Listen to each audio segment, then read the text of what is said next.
BJP নেতা প্রিয়াঙ্গু পাণ্ডের গাড়িতে গুলি, এই ঘটনায় আরও একজনকে গ্রেপ্তার করা হয়েছে বলে জানতে পারা যাচ্ছে।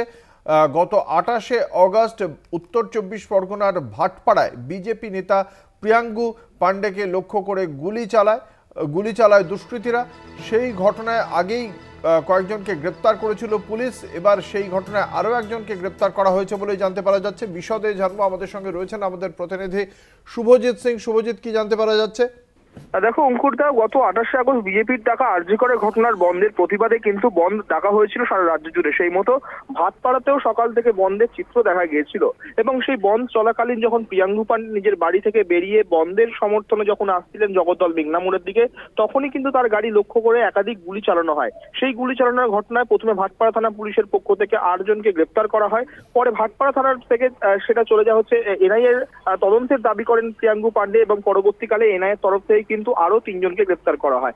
গতকাল রাত্রিবেলা ঘটনার মূল যে ষড়যন্ত্রকারী অর্থাৎ মোহাম্মদ আমির ওরফে সোনু, যার বিরুদ্ধে একাধিকবার প্রশ্ন তুলেছিলেন ব্যারাকপুরের প্রাক্তন সাংসদ অর্জুন সিং এবং সাথে বিজেপি নেতা প্রিয়াঙ্গু পাণ্ডে, সেই সোনুকে কিন্তু একাধিকবার এনআইএর তরফ থেকে নোটিশ দিয়ে ডাকা হয়েছিল এনআই সদর দপ্তরে, কিন্তু প্রতিবারেই কিন্তু সেই নোটিশে সাড়া দেয়নি সোনু। অবশেষে গতকাল রাত্রিবেলা গোপন সূত্রে খবর পেয়ে এনআইএর আধিকারিকরা হানা দেয় জগদ্দলে তার বাড়িতে এবং সেই বাড়ির কাছ থেকে কিন্তু সোনুকে গ্রেপ্তার করে নিয়ে যায় এনআইএর আধিকারিকেরা।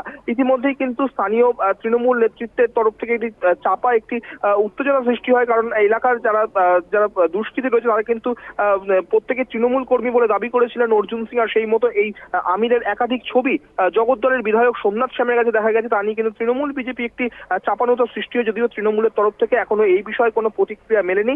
প্রিয়াঙ্গু পাণ্ডে বিজেপি নেতা তার দাবি যে এই ঘটনার সঙ্গে সরাসরি জগদ্দল কেন্দ্রের বিধায়ক সোমনাথ শ্যাম এবং তার সঙ্গে ব্যারাকপুরের বর্তমানে সাংসদ পার্থ ভৌমিকও কিন্তু জড়িয়ে আছেন বলে দাবি করেছেন বিজেপি নেতা প্রিয়াঙ্গু পাণ্ডে।